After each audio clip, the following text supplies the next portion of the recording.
আচ্ছা, চাটাচাটি ইংরেজি কি? চাটাচাটি মানে এই যে তেল দেয়া, আরেকজনকে ফুলিয়ে দেয়া, স্বার্থ হাসিলের জন্য। কয়েকদিন আগে রিয়াসাত আজিম, তামিম ইকবাল ওনাদেরকে বললেন, এবং অনেক সময় আমরা সবাই প্রত্যেক দিনই আসলে চাটাচাটি করে মানুষজন। অফিসে এক্সিকিউটিভ বসকে চাটে, বস আবার এমডি কে চাটে, এমডি আবার ধরেন যে চেয়ারম্যানকে চাটে। এই যে চাটাচাটির কালচার, এই ধরনের ইংরেজিকে শিখতে মন চায় না, কেন চায় না ভাই? চলেন তাহলে দেখেন এখানে চাটাচাটি ভোকাবুলারি। প্রথম বাটার আপ। বাটার আপ শব্দটার ইংরেজি হলো, বাটার মানে মাখন দেয়, মাখন তেল, মাখন দেয় না, তেল দেয়, ওটাকে বলতে পারি আমি butter up. A cricketer knows how to butter up. একটা ক্রিকেটার জানে একজন কিভাবে বাটার আপ করতে হয়। আমি কারোর নাম বলছি না, সবাই বাটার আপ করে স্বার্থের জন্য। বাটার আপ, ঠিক আছে।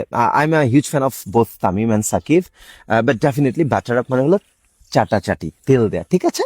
সো এগুলো সব চাটাচাটি। দেখেন সুইট টক, সবগুলোই বলবো। দেন সুইট টক শব্দের অর্থ কি? এগুলো সব চাটাচাটি, এটাকে লিখি।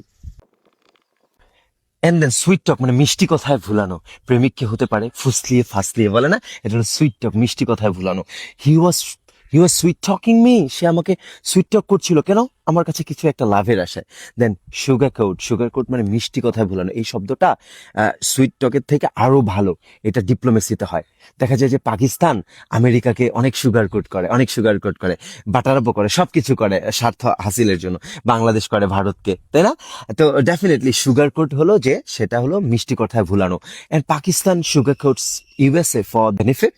And then definitely flatter. Flatter মানে তোষামোদি করা। এটা একটু ভালো, এগুলোর থেকে একটু ভালো। তোষামোদি করা, এটাতে কিছু মান সম্মান নিয়ে তোষামোদি করা যায়, ঠিক আছে, আরেকজনকে রেকমেন্ড করা, বাট এটাও খুব একটা ভালো না, ঠিক আছে। আমি লিখে। এন্ড দেন বুট লিক, সবচেয়ে জঘন্য। এই যে বুটের তলা লিক করা মানে চাটা, এটা হলো সবচেয়ে খারাপ। এটাকে মেনে নেওয়া যায় না ভাই। বুট লিক কে করে আপনি আমাকে কমেন্ট বক্সে জানান। সবচেয়ে বড় বুট লিকার কে? বাংলাদেশের বুট লিকার, ঠিক আছে। বুট লিকার, বুটের তলা।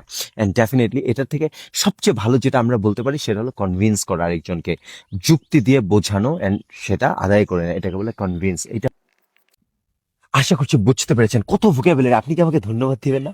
দরকার নেই। দিস ভিডিওটা মিনিংফুল মনে হলে সবার কাছে পৌঁছে দিন, শিখতে পারবে সবাই, নেকি হবে, সব হবে। আর এগুলোর মধ্যে আপনার মানে বুটলিকারকে এটা জানান, আর 5টা শব্দ 6টাই কমেন্ট বক্সে লিখুন, কোনোদিন ভুলবেন না। ভুললে আমার যা ইচ্ছা শাস্তি দিন। আল্লাহ হাফেজ।